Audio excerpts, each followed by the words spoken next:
Welcome to SATV News. This is Nuri Alamin with the headlines. Total destruction awaits if election delayed, warns Mr. Fakhrul. Country urgently needs an elected government. Voting must be done by postal ballot 20 days before election, said EC Sanaullah. No alternative to fair election to erase past stigma, said EC Anwarul. No one will be allowed to operate polls to determine the Bangladesh interest, said shipping advisor.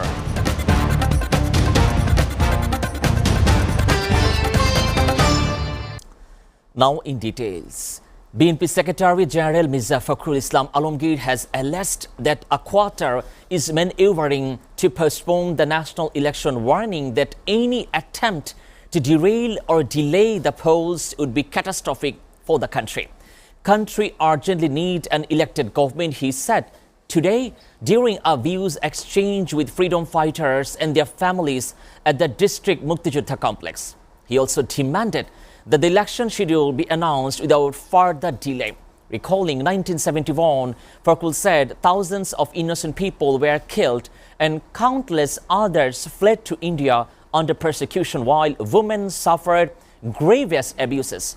He also accused a conspiring group acting in coalition with the Pakistani army during the Liberation War of 1971, orchestrating whose atrocities, adding that such history cannot be erased. Fakhrul also cautioned that the country is facing fresh attempt to domination under the guise of religion and urged citizens to resist and uphold the spirit of Liberation War. Mr. Fakhrul reiterated his party's demand for a timely and credible election, warning that any attempt to delay the process would endanger national stability.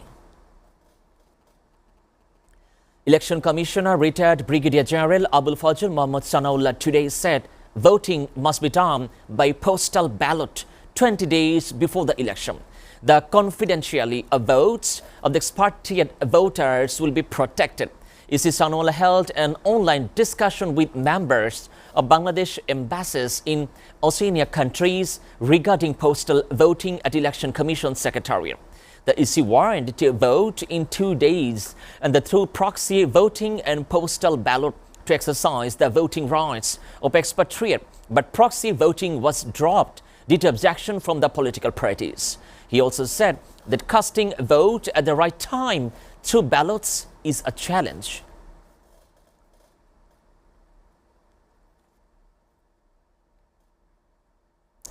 Meanwhile, Election Commissioner Muhammad Anwarul Islam Sarkar today said an acceptable election must be presented to the national by moving beyond the questionable election country for the past. There is no alternative to free, fair and good election if we want to erase the stigma of the past, he also said while speaking as a chief guest at the inaugural session for the day-long workshop.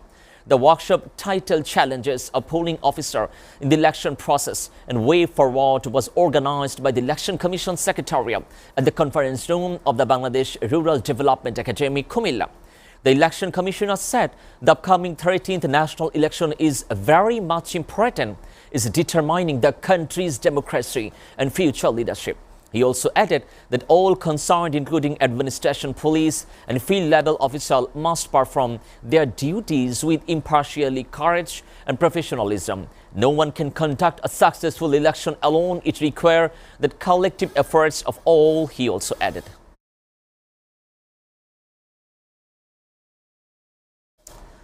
No one will be allowed to operate ports if it harms the country's interest, said retired Brigadier General Mohammad Shaukat Hussain, advisor of the Ministry of Shipping.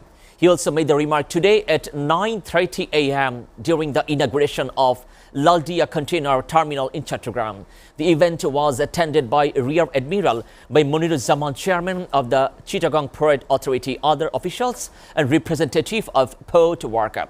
Regarding the increase in port tariff, the advisor said the consultation had been held with all stakeholders, including the business people and port officials, before implementing the hike.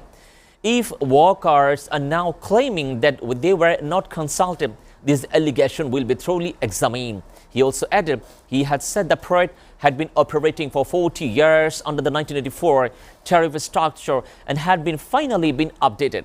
However, since some complaints have been raised by business people, the Port Authority will be instructed to review the matter. He said Dr. M. Shakawat Hussain stated the much discussion about the parade progress require advanced technology, substantial investment and skilled management as well. Teachers of government primary schools across Bangladesh on Monday continued a countrywide work abstention program and sit-in all at the Central Shohid Minar in Dhaka for the second consecutive day, demanding pay hike. Earlier on Sunday night, they might have the announcement to withdraw their work abstention program from Monday, but vowed to continue their sit-in until the demand were met. But since Monday morning, they continued their work abstention. Their point demand includes the upgradation of their pay scale to the 10th grade from the 13th grade, ensuring 100% departmental promotion, resolving issues related to the higher grade eligibility after 10 to 16 years on the service. Earlier on Saturday, over 100 protesting teachers under the banner of Primary Teacher Demand Implementation Council were injured as the police charged ballot, hurled sound grenade and spread water precision in the capital's Shahbag area. The prosecution expert the trial of the crime against humanity case involving the murder of Abu Said, a student of Rangpur Begum Rokeya University, the first matter of July uprising to end by January. Prosecutor Mizanul Islam expressed this expectation in response to a question from journalists at a press briefing in the International Crimes Tribunal premises on Monday afternoon. He said the testimony of witness member 12 against 13 accused, including former BRU VC Hasibur Rashid in the case, has ended today. We will conclude the testimony of 30 to 35 more people. However, none of us has the authority to say when the verdict will be delivered, whether it will be before or after the election. We hope that we will be able to complete the trial by January. Rangpur Begum Rokeya University student Akib Reza Khan has testified as witness number 12 in the tribunal in the Abu Said murder case. A man was shot dead and 2 others were injured, one with bullet wounds in a clash between 2 rival factions at the local BNP Mollakand Union in the Munshiganj Sadar Upazila early on Monday. The dead was identified as Atif Mir, a resident of the Kramudia village and the BNP activist. One of the injured, Imran Arif's cousin, sustained bullet injury and was transferred to Dhaka Medical College Hospital after initial treatment at Munshiganj General Hospital today. According to locals, the violence broke out around 6 a.m. following a long-running fight between Arif, an associate of the former Union BNP Vice President Aulad Hussain, and Shah Kamal, a follower of District BNP Convening Committee member Atiq Malik and current Union BNP President Ohid Mullah. The clash occurred just 8 days after another BNP activist Tuhin was killed November 2nd and fighting between the same rival group. Following that incident, member of Kamal had fled the area but reportedly tried to return on Monday morning, sparking renewed violence.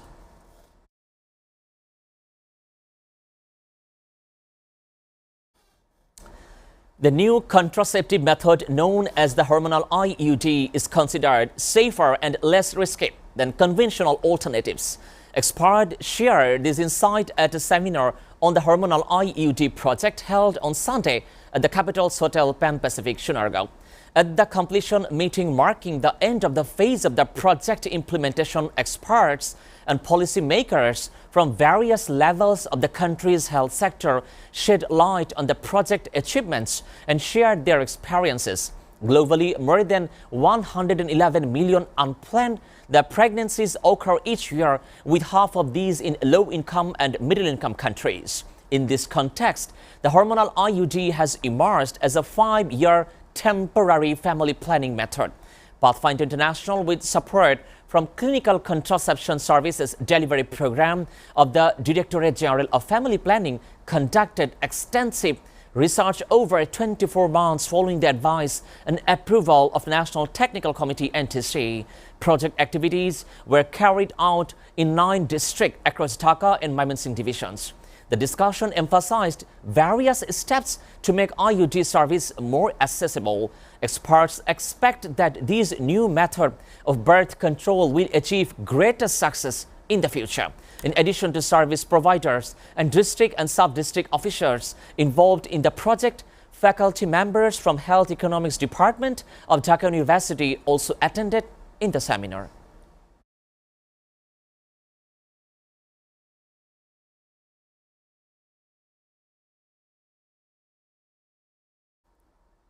Viewers, we're taking a short break. Stay with us. যুবতীরা খেলে পড়ে এদিক ওদিক তাকায়। ছেড়ে দে শয়তান, ছেড়ে দে। দেহ পেলে আমার মন পাবি না, ছেড়ে দে। কোন ফলের বীজ নেই বলো দেখি দাদা, বলতে না পারলে হবে তুমি গাধা। মন্দিরা চক্রবর্তী কার সাথে প্রেম করছে? আমি এখন মা হতে চলেছে।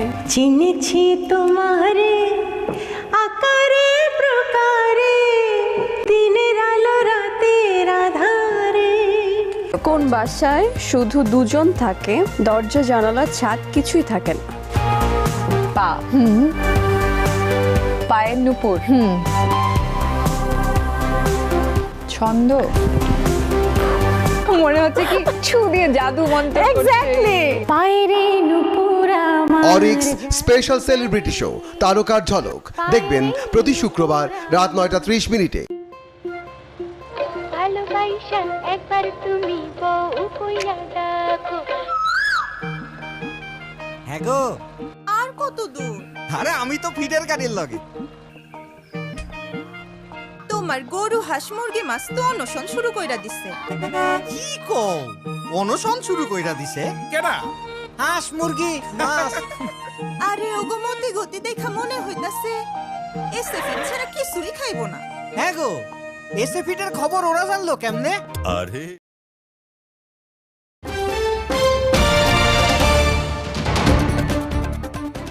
Welcome back and you are watching SATV News. Now news from abroad. The US Senate on Sunday advanced a measure to end a 40-day federal government shutdown, approving a procedural vote that sets the stake for the funding to January 30 and further negotiations over Affordable Care Act subsidies. The Senate 60-40 vote overcame a filibuster, clearing a path for an amended House-passed bill that includes a funding provision and 3 full-year appropriations. The bill amended legislation will require approval from the House of the Representatives before reaching the President Donald Trump's desk for the final signature, a process expected to take several days. As part of the agreement, Republicans concluded to a December vote on extending ACA subsidies, a Democratic priority aimed at assisting low-income Americans with private health insurance costs. These subsidies are set to expire at the end of the year. Attaining the stakes of the funding ballot, the Senate progress marked a pivotal moment in resolving the shutdown, which has impacted millions of federal workers, disrupted food aid programs, and stunned air travel. On government funding, so the government shuts down, and even though the laws. The Kremlin said on Monday it wanted the Ukraine war to end as soon as possible, but that effort to resolve it had stalled. The Peskov briefing reporter estimated that Kremlin position that the war could end once Russia achieved its goals, and it would prefer to do so by political and diplomatic means. But there is currently a pause. The situation is stalled. It is stalled not through Russia's fault. It said, blaming in Ukraine. Регулирование этого конфликта политико-дипломатическими средствами. Мы неоднократно об этом говорили, и российская. Meanwhile, Russia claimed on Sunday that it took control of another settlement in Ukraine's Zaporizhzhia region. A statement by Russian Defense Ministry on Telegram claimed that this would force the capture of village in the Raba Riklet, about 17 kilometers north from the city of the Huilipol, a key font of the southeastern Ukrainian region. The village is also around 36 kilometers west from the strategic town in the Velkia Novolsky. In January, Russia claimed to have seized the Velkia Novosilka in Ukraine's eastern Donetsk region. The town lies near the junction of Ukraine's Donetsk, Zaporizhia and the Dnipropetrovsk region. Rabin is situated near the administrative border between Zaporizhia and the Dnipropetrovsk region. Earlier, Ukraine General Staff claimed that its force repelled 18 Russian assault. Deborah Tarnes, the CEO of BBC News, who resigned following accusation of the bias of the British broadcaster, said on Monday that although mistakes were made, the BBC doesn't have institutional bias. BBC had been under mounting pressure after an internal report by the former Standard advisor which said following the coverage the Israel-Hamas war, transgender issues and a speech made by US President Donald Trump was leaked to Daily Telegraph newspaper. Trump welcomed the departure, criticizing two as very dishonest people after the BBC flagship Phenomena program edited two parts of one of the speech together, so that appear is encouraging the Capitol Hill riot in January 2021. Earlier on Sunday, Tarnless and the Team Devi, who has led the British Broadcasting Corporation since 2020, both quit. Japan said on Monday it had complained to China about extremely inappropriate remark by one of the diplomats towards the Japanese Prime Minister Shinzo Abe.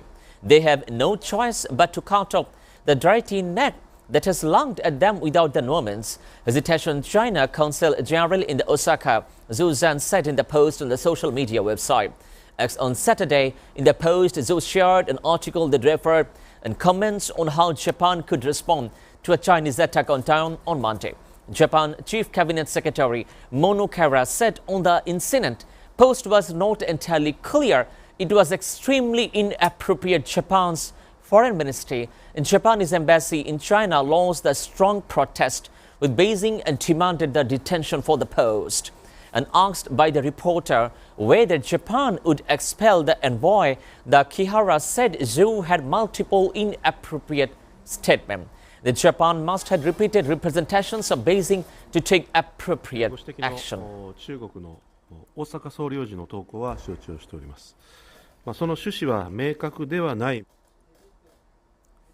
Iraqi authorities ramped up security measures on Monday ahead on Tuesday's general election, with force deployed around a polling station to ensure a safe voting process, officials said. Polling stations have been surrounded with high level of security and resources, ensuring there will be no security breaches, no presence in the immediate individual, and no pressure on the voters. Voters will exercise their right to vote and make the choice to complete freedom, said the spokesperson for the Iraqi Joint Operation Command, the Major General Tassin al-Khalafi. Security personnel were deployed outside polling stations in Baghdad as campaign banner for parliamentary candidate hung over city West Strip. Earlier, special voting for over a million military personnel and thousands of internally displaced citizens of closed Sunday evening ahead of November 11 parliamentary election.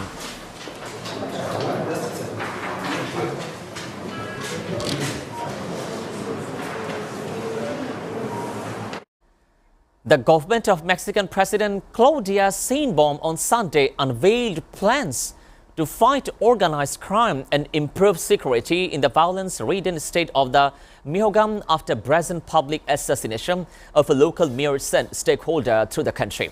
More than 11,500 members of Mexico Army, Air Force, and National Guard are part of the operation called by the Michoacan Plan for Peace and Justice to crack down on criminal groups, combat extortion, and dismantle drug lab and training camp, officials said at press conference. The plan implies investment $3.1 billion, Sheinbaum said. And the Michoacan state on saying no weapons violence after the Carlos, mayor of the city Upirian on the Michigan, was shot dead during day and the dead celebration on November 1st. En los últimos días hemos visto dolor e indignación. Bolivia's newly inaugurated President Rodrigo Paz Piera formally swore the cabinet on Sunday at the historic Palacio Quemra, marking the beginning of his administration with place with prioritized maturity and institutional reform. The ceremony featured an appointment of State of the Minister, including Fernando Hugo as Foreign Minister, who declared an event renewal of the past between the state and people and emphasized the commitment to modernize institutions according to statement. President passed question passed approach on the reference to 2 decades of the focusing on the special sector. His administration faces a challenging political and economic landscape, including managing Bolivia's vast natural resources trust amid the worst economic crisis in 4 decades.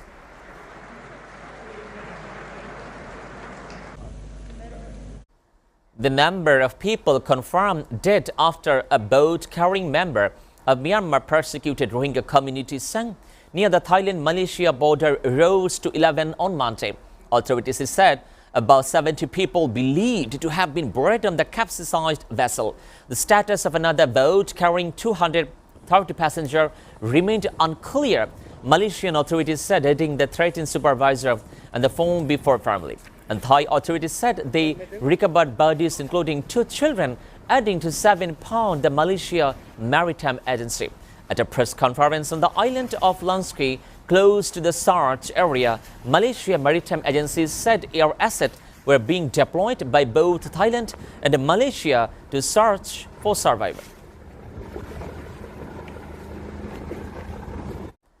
At least 2 people were killed and some 1.4 million were preemptively evacuated as Typhoon Vong battered the Philippines on Monday. 1 person died from drowning, another from structural collapse caused by typhoon, also known locally as Anum. The northern Luzon, 2 others were nearly injured.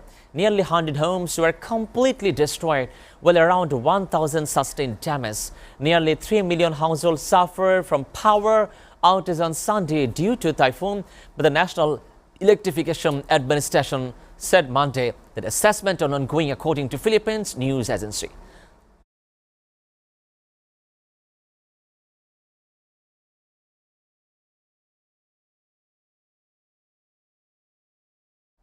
Now sports. The 37-year-old police striker Robert Lewandowski scored a brilliant